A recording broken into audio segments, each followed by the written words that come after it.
Assalamualaikum warahmatullahi wabarakatuh. Selamat pagi teman-teman semua. Semoga pada kesempatan pagi hari ini teman-teman semua dalam keadaan sehat ya. Nah, pada kesempatan hari ini kami akan kembali lagi pada mata kuliah pemahaman peserta didik dan pembelajarannya.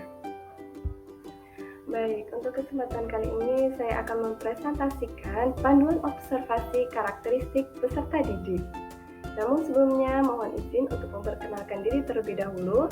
Nama saya Susanti, saya adalah mahasiswa PPG Prajabatan tahun 2022 Universitas Sanata Dharma, Yogyakarta.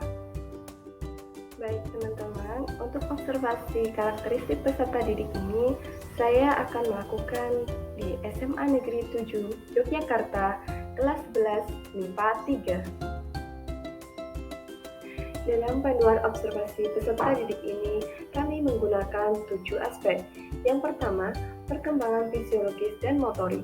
Yang kedua, perkembangan kognitif. Yang ketiga, perkembangan emosi dan sosial. Yang keempat, perkembangan moral. Yang kelima, gaya belajar dan motivasi. Yang keenam, status sosial dan minat. Dan yang ketujuh adalah etnik dan kultural. Perkembangan fisiologis dan motorik. Kami mengobservasi pada perkembangan fisiologis peserta didik kami berdasarkan tinggi badan, berat badan, dan postur tubuh, apakah sudah sesuai dengan tahapan perkembangannya. Kemudian, untuk motorik, kami menggunakan dua, yaitu motorik halus dan kasar. Motorik kasar adalah gerakan tubuh yang menggunakan otot-otot besar yang dipengaruhi oleh kematangan anak itu sendiri. Sedangkan motorik halus adalah gerakan yang menggunakan otot-otot halus yang dipengaruhi oleh kesempatan untuk belajar dan berlatih. Dengan mengenali motorik peserta didik, nantinya dapat digunakan untuk mengembangkan potensi dan memaksimalkan hasil peserta didiknya. Serta menggunakan strategi pembelajaran, metode yang tepat, dan dapat menyediakan, memanfaatkan alat, media, dan sumber belajar yang memadai. Nah, yang kedua adalah perkembangan kognitif. Dalam perkembangan kognitif ini, kami mengobservasi beberapa aspek, yaitu bagaimana kemampuan berpikir peserta didik saat mengikuti pembelajaran di kelas, bagaimana kemampuan peserta didik dalam memahami materi pembelajaran, bagaimana kemampuan peserta didik mendemonstrasikan hasil diskusi atau tugas di depan kelas, apakah peserta didik mampu memberikan argumentasi dalam forum diskusi, dan apakah peserta didik terlibat aktif dalam proses pembelajaran, dan dalam bentuk apa keterlibatan peserta didik tersebut. Yang ketiga adalah perkembangan emosional. Dalam perkembangan emosional ini, kami mengobservasi 5 aspek, yaitu peserta didik mampu menunjukkan rasa percaya diri, peserta didik menunjukkan sikap pantang menyerah, peserta didik menghargai teman, peserta didik mempunyai ruang ekspresi diri yang sehat, dan peserta didik mampu mengendalikan emosinya. Selanjutnya adalah perkembangan sosial.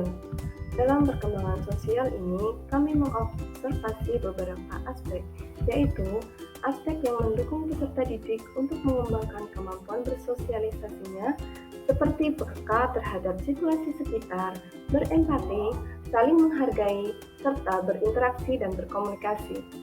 Kemudian, atmosfer yang mendukung peserta didik dalam mengembangkan keterampilan sosial peserta didik dalam kegiatan belajar, misalnya kerja kelompok dan mengerjakan proyek bersama.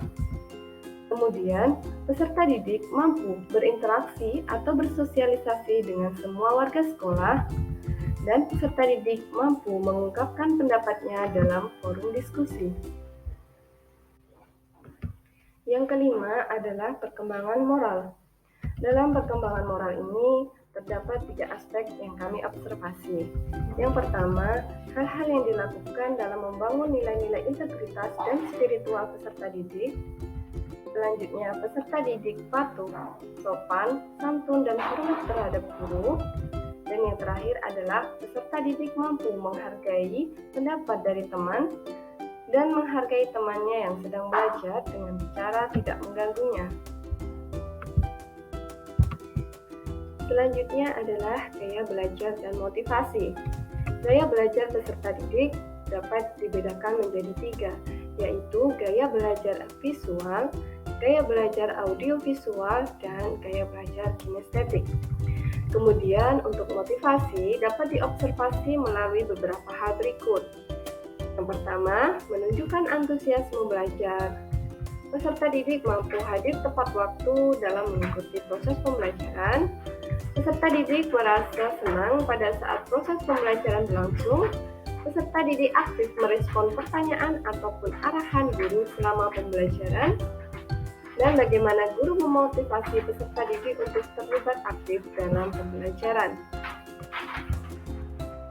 Untuk yang berikutnya adalah status sosial dan minat. Untuk status sosial, kami mengobservasi berdasarkan 3 hal. Yang pertama adalah peserta didik menggunakan kendaraan pribadi, baik itu dikendarai secara sendiri maupun diantar jemput oleh orang tua ataupun keluarga. Yang kedua adalah peserta didik menggunakan kendaraan umum untuk menuju ke sekolah. Yang ketiga adalah peserta didik memiliki fasilitas penunjang pembelajaran. Untuk minat, kami mengobservasi berdasarkan 3 hal juga. Yang pertama adalah peserta didik menyukai media pembelajaran. Yang kedua, peserta didik merasa senang dengan media teknologi yang digunakan pada saat pembelajaran.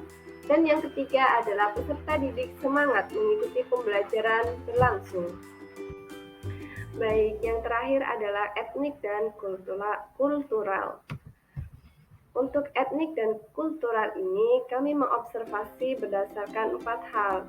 Yang pertama adalah peserta didik saling menghargai keberagaman etnik sesama teman. Kemudian, peserta didik menghargai keberagaman budaya sesama teman.